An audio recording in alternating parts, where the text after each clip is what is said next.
Holcim.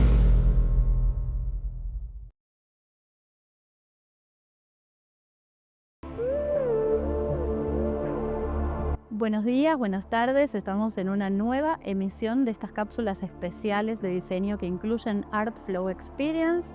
Estoy acompañada de Fernando Álvarez de Celis, de la Fundación Tejido Urbano, es director ejecutivo. Y Ángel Comera Serrano, estoy leyendo porque tiene muchos títulos, es doctor arquitecto y profesor de la Universidad San Jorge de Zaragoza. Es especialista en proyectos de vivienda social y accesibilidad. Muchas gracias a los dos por estar acá, atreviéndose a esta experiencia de Art Flow hablando poquito, media hora, por eso se llama cápsula. Con Fernando ya nos conocemos, estuvimos en la radio. De allí, bueno, de hecho, cuando nos conocimos, vinieron a presentar Autogestionar, que ahora gentilmente nos están regalando 100 reflexiones en tiempos de pandemia, que no lo leí, no lo conozco, así que muchas gracias. No, por favor. Y nos los están obsequiando para que también se los demos a los entrevistados. Bueno, Fernando, contanos, ¿qué hace Ángel acá? Porque ustedes lo invitaron a dar una clase magistral que a mí me llegó y a partir de ahí lo conocí. Contá un poco cómo... Bueno, la verdad que Fernando Murillo, que es un arquitecto y urbanista muy importante en la Argentina, nos comentó que Ángel estaba en Buenos Aires y ahí surgió la idea de poder invitarlo a la sede de Tejido Urbano a que dé una charla.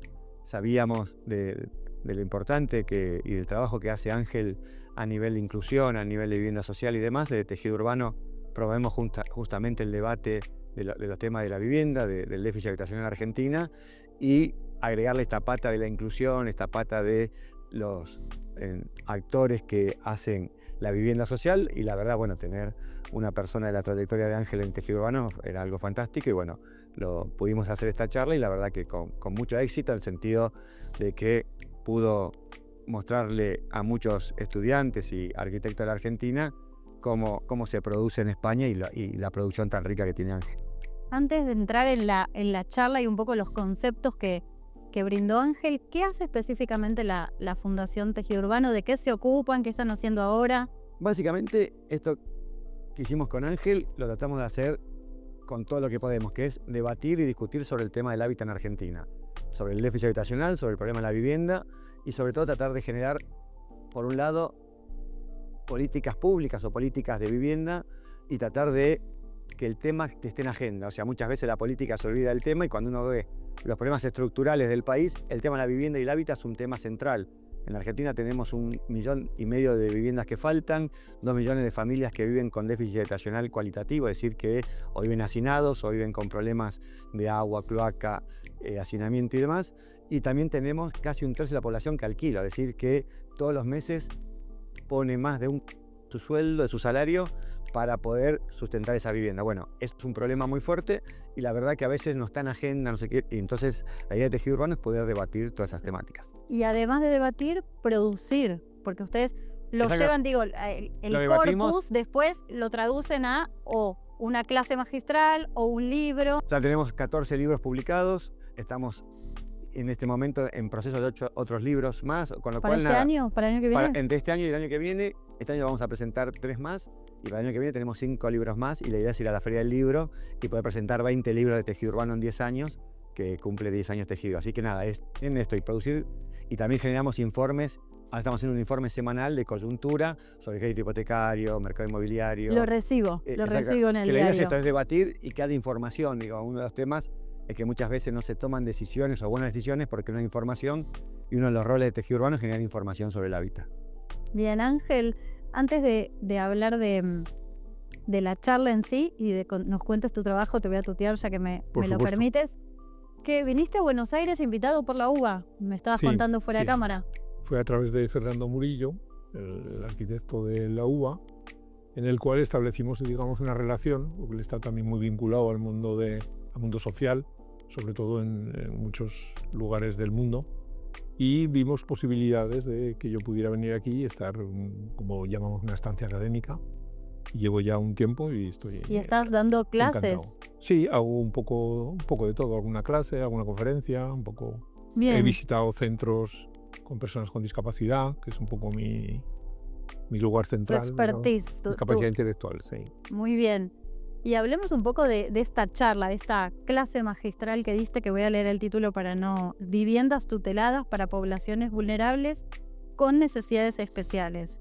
Y esto que te quiero preguntar sobre el concepto, primero, como si brevemente podés desarrollar de qué se trata viviendas tuteladas para poblaciones vulnerables con necesidades especiales, como hablamos también hace un ratito fuera de cámara. Ya de por sí, pensar en una población vulnerable que además tiene necesidades especiales, que en este caso son discapacidades, es mucho más difícil. O sea, hay que atender muchas cuestiones. Bueno, ¿cómo es tu trabajo? Presentate si quieres un poco, si quieres contar un poco de tu trayectoria, y después ya entramos directo al tema por el que los invité. Bueno, yo vengo del mundo de la arquitectura como profesional y hace ya los años 90 comencé a trabajar en proyectos que tenían que ver con el mundo social, con el mundo de la accesibilidad universal, en todos los sentidos, etcétera, etcétera. Y digamos que desde ahí ya me vinculé en proyectos muy vinculados con esa dimensión social. Sobre todo me centré, aparte de tercera edad y otros colectivos, en discapacidad intelectual. Digamos que ese mundo me llevó hacia otros caminos en el cual me introduje pues, en el mundo de la docencia y en el mundo de la investigación. Y digamos que esas tres líneas son las que llevo mezcladas y difusas en cuanto a los límites. Estamos en obra, se nota. Y a partir de ahí, bueno, pues he seguido un poco con mi trayectoria, he seguido trabajando en proyectos y sobre todo viendo cómo esos proyectos, una vez llevados a cabo, cómo funcionan, cómo las personas que están allí son atendidas y cómo entienden la arquitectura y la comprenden, porque estamos hablando del mundo de la cognición. ¿Cómo debería ser esa arquitectura? Bueno, hay muchas cosas para hablar de ello, pero así de forma global, digamos, es en general cómo vivimos en la sociedad que vivimos, eso está claro, es una sociedad globalizada. Yo creo que aquí ocurre igual que en España y en Europa. Ahora mismo, en todas las ciudades, hay gente de todas las características, con necesidades especiales, discapacidad, problemas sociales, problemas culturales o diferencias culturales, diferencias idiomáticas incluso. Y entonces tenemos que intentar, desde el mundo de la arquitectura, cómo podemos hacer que el espacio se comprenda por todos. Yo creo que todo el mundo puede entender de forma general cuando alguien está lo habrá sentido, cuando alguien está en un edificio y se pierde, no sabe dónde está, no lo entiende. ¿No? Sí, hay barreras arquitectónicas, claro, si querés. Claro, todo ese tipo de barreras que son físicas, sensoriales y cognitivas son las que yo trabajo, sobre todo las cognitivas, que afectan, realmente las cognitivas son las que afectan a todo el mundo. Bien, danos un ejemplo, para la gente, común que no es arquitecta. ¿Qué tipo de barreras se encuentran, si querés, en la ciudad en general y en un edificio en particular? Bueno, en principio, por supuesto, la accesibilidad general, estamos hablando de accesibilidad física. La física es la que todos vemos, la que nos genera problemas a mucha gente. Luego está la sensorial, fundamentalmente visual y auditiva, y después está la cognitiva o intelectual, que es la que, digamos, en la que yo más centrado estoy. Uh-huh. ¿Qué ocurre? Cuando una persona va por la calle, hay momentos que el espacio es difuso, no entiende cómo puede circular y hacia dónde va. Y cuando se introduce en el mundo de la arquitectura, desde ya la llegada, ocurren muchas cosas que los arquitectos tenemos que tener en cuenta para que las personas que entiendan el lugar por donde entrar, el lugar por donde circular, el lugar por donde estar, uh-huh, interaccionar con el espacio.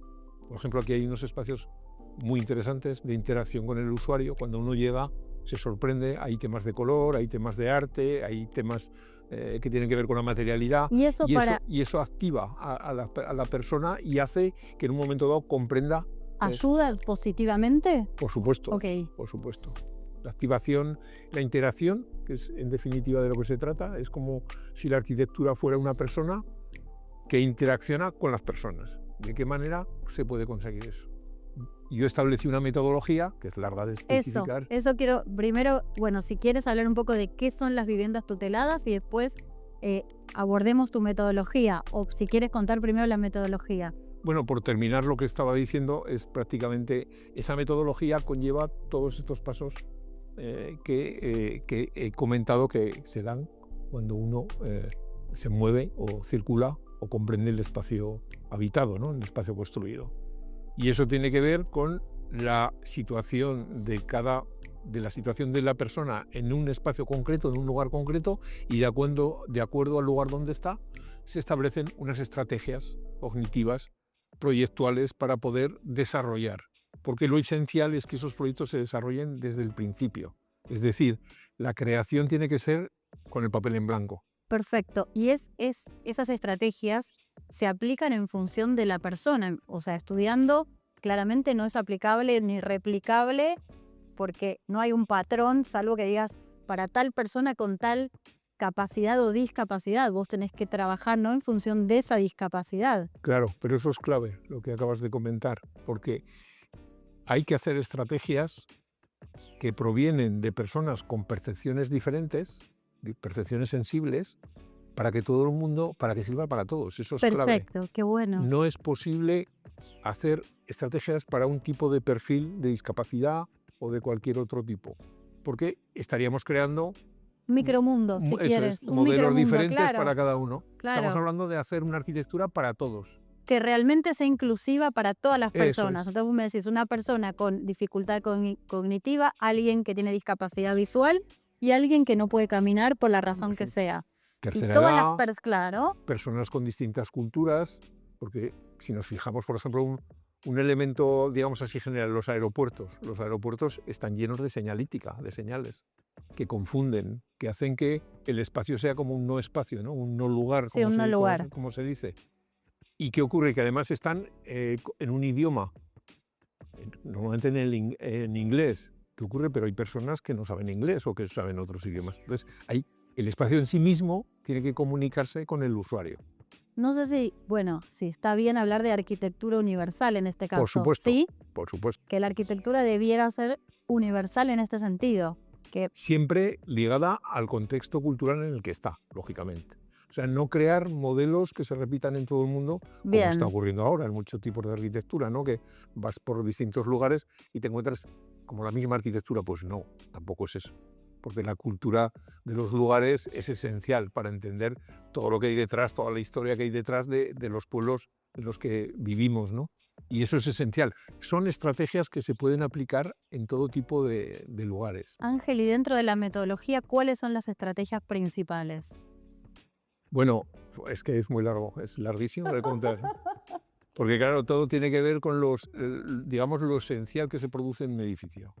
Desde el comienzo, cuando uno empieza en el papel en blanco, comienza a crear, y después, desde el comienzo, cuando uno entra, las transiciones, las actividades dinámicas, cómo las personas se mueven, las actividades estáticas, cómo estamos ahora situados en el espacio y cómo lo entendemos. Y todo ello desemboca, digamos, a una sexta dimensión, que es el tema de la emoción, de cómo conseguir que las personas en los espacios que están se relacionen, interaccionen y lleguen un poco a ese final, que es el tema de la felicidad, ¿no? Y ese final tiene que ver un poco con lo que ahora se puso, al menos acá en Argentina, en tendencia, que es la neuroarquitectura. ¿Tiene que ver? Sí. Pero siempre aplicada para todo el mundo, sí. Claro. Cómo entender los espacios y cómo sentirlos, sí. Eso es. Bien. Hablemos de viviendas tuteladas. ¿Qué son las viviendas tuteladas? Bueno, la vivienda tutelada es digamos, ahora ya no es tanto, pero cuando comenzamos hace muchos años es como un ser extraño que se construye, que está basado en la vivienda, pero no es vivienda. Está basado también en la residencia, pero no es residencia. Digamos que es una mezcla que hace que las personas con determinadas limitaciones, en este caso personas con discapacidad intelectual, puedan tener unos ciertos apoyos a través del habitar, de la forma de habitar, ¿no? Entonces, ¿qué ocurre? Que esas viviendas tienen elementos de vivienda normal, tienen elementos comunitarios, tienen elementos de interacción, tienen elementos de inclusión, que hace que sea como un mix, digamos, de una mezcla de cosas, ¿no? Y por eso se llama tutelada, porque digamos que produce que estas personas u otras con determinadas limitaciones se pueda, a través del espacio, se pueda generar una calidad de vida o un bienestar necesario, ¿no? Bien, ¿y se aplicaron, existen casos de viviendas tuteladas en España y en otros lugares? Sí, bueno, yo las hago. Ok, Yo he hecho viviendas tuteladas, empecé hace muchos años ya, en el año 2000 o algo así, no, antes. ¿Y qué ocurre? Que esas viviendas están funcionando para personas con discapacidad intelectual. No existe ninguna señalítica en ningún sitio, no existe ninguna indicación, simplemente las personas que allí viven saben, saben dónde están, se mueven por su vivienda, digamos. Pueden tener cierta también posibilidad de trabajo con la vivienda, es decir, de hacer actividades que haríamos todos normales, como por ejemplo una cocina, ¿no? Hacer una... y sin Y- señalética, por ejemplo, algo que vos decías, sin señalética, ¿qué es lo que hace que se puedan mover y puedan transitar o puedan entender Ahí sin hay un- necesidad de... Claro, ahí hay un elemento muy importante que es el mundo de los espacios intermedios, de las actividades dinámicas. Cómo las personas se mueven y a la vez van visualizando el espacio. De hecho, hay unos médicos que tuvieron un premio Nobel de medicina sobre el tema del GPS que tenemos todos. ¿Qué ocurre? Pues que en la condición visoespacial, cuando las personas se van moviendo, van viendo determinadas cuestiones, o vamos viendo determinadas cuestiones. Ahí es una estrategia el que en esos movimientos podamos estar orientados, por ejemplo, con el tema del jardín, las zonas exteriores es muy importante, la conexión interior-exterior, podamos ir viendo determinados elementos que van apareciendo y que que van haciendo que comprendamos el lugar y que sepamos dónde tenemos que ir, y otras muchas cuestiones que tiene, por ejemplo, el tema de la luz. Hay muchas estrategias que manejamos en el mundo de la arquitectura y que tienen que ver con la luz, con el color. El color es importantísimo en el mundo de la cognición, el espacio, la escala, hay montones de...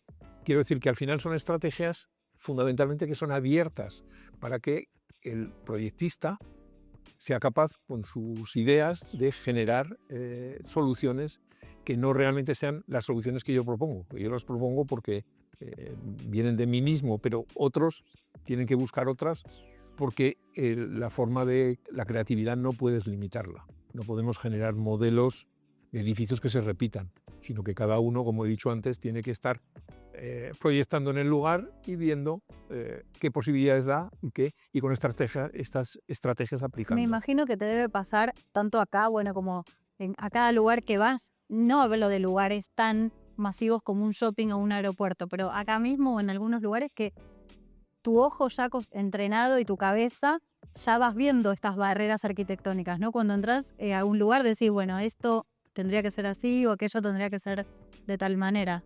Así es, así. Te debe pasar todo el tiempo. Sí, tienes una cierta deformación, también intento Y por ejemplo, disfrutar del sí, lugar, claro. ¿no? Naturalmente Bueno, no puedo estar permanentemente haciendo... que de hecho acá hiciste hincapié en algo Rayos positivo X. como el color. Sí, bueno, cuando entras hay que dejar sentir, hay que dejar los sentimientos. Uno siente los lugares. Seguro que todo el mundo de los que nos están oyendo han estado en un sitio, en algún lugar alguna vez, sea cuando eran niños, cuando eran mayores, que se han emocionado. Que piensen por qué se han emocionado. Que piensen qué es lo que ha ocurrido. Por ejemplo, han entrado a un espacio... A mí eso me ocurrió cuando entré al Panteón de Agripa, por ejemplo. Pero claro, entrar allí y encontrarte y luego ver las estrategias. Al principio simplemente, como eres muy joven, simplemente sientes esa emoción, pero no sabes qué te está ocurriendo, ¿no? Pues ahí es donde hay que buscar esas cosas que emocionen. Bien, y además de tu trabajo, vos estás dando clases sobre esta temática. Sí. O sea, tu idea es capacitar y ayudar a que esto se extienda, que haya cada vez más profesionales, ¿verdad? Que puedan aplicar Por supuestísimo, estos sí. conceptos. Yo soy profesor de arquitectura y diseño. Y en ambos grados tengo la suerte de dar una asignatura que se llama integración, que está dentro del programa de grado, que es como muy, podemos decir, abierta e innovadora, y que trata de conectar todo tipo de áreas de conocimiento que hay, no solo en la arquitectura, porque si no y los caminos son solo unívocos, hay que buscar otras conexiones. Entonces, cuando con mis estudiantes trabajamos con el usuario. ¿Con él? Usuario. Ok. Y el usuario puede ser persona con discapacidad, tercera edad, para que vean cómo está la sociedad, cómo es, porque es compleja y es muy diversa y hay que ser capaz de atenderlos a todos, ¿no? Y cómo poder trabajar con ellos y poder hacer soluciones que sean buenas, ¿no? Bien, Ángel y Fernando, nos quedan 5 minutos. Yo antes de despedirlos les quiero preguntar si quieren hacer una conclusión o decir algo más. No, de lo que Ángel expuso, la verdad que mostró, y está bueno, un montón de ejemplos de edificios que él hizo y cómo se vinculaban con el territorio, con la gente. O sea, la verdad que es muy, muy grato haber visto la ponencia que hizo, donde mostraba casos concretos, digamos, de la gente se relacionaba. Y nosotros, tejido el próximo libro que estaba contando que estamos haciendo, se llama Colugares. Colugares. De Eli Roca, que muestra, hay espacio público, espacio privado y hay espacios comunes. Y cómo, sobre todo en Europa, pero acá también, se incentivan lugares comunes, que no solamente es la residencia donde la gente duerme o vive, sino los espacios donde coexisten. Se comparte.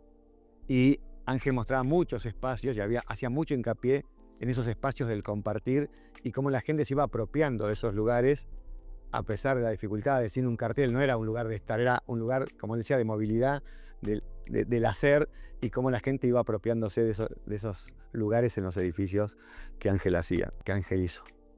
Y esos edificios, ya ahora los despido, pero siempre tengo una última pregunta y ganas de seguir charlando.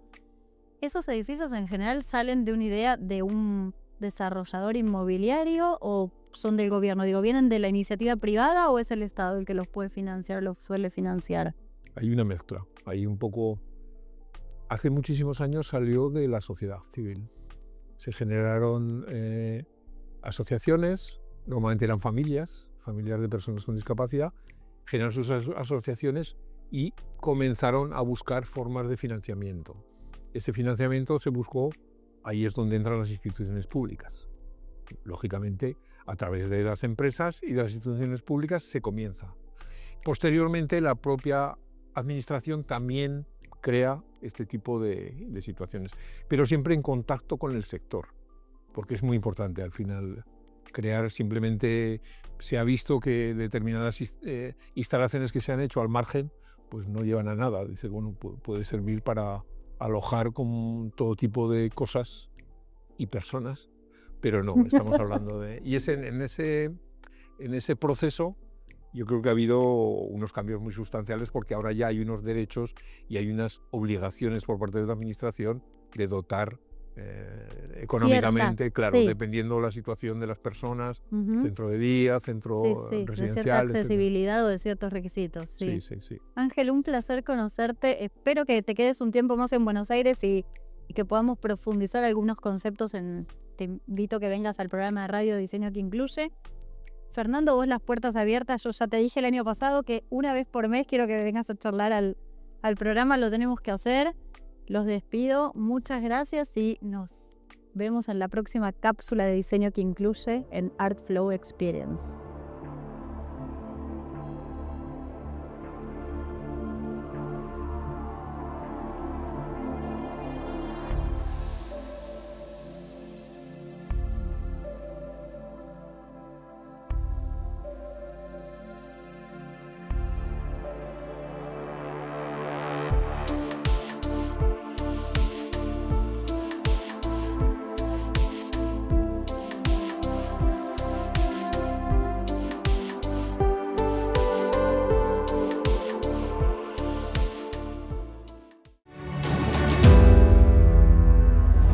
Holcim.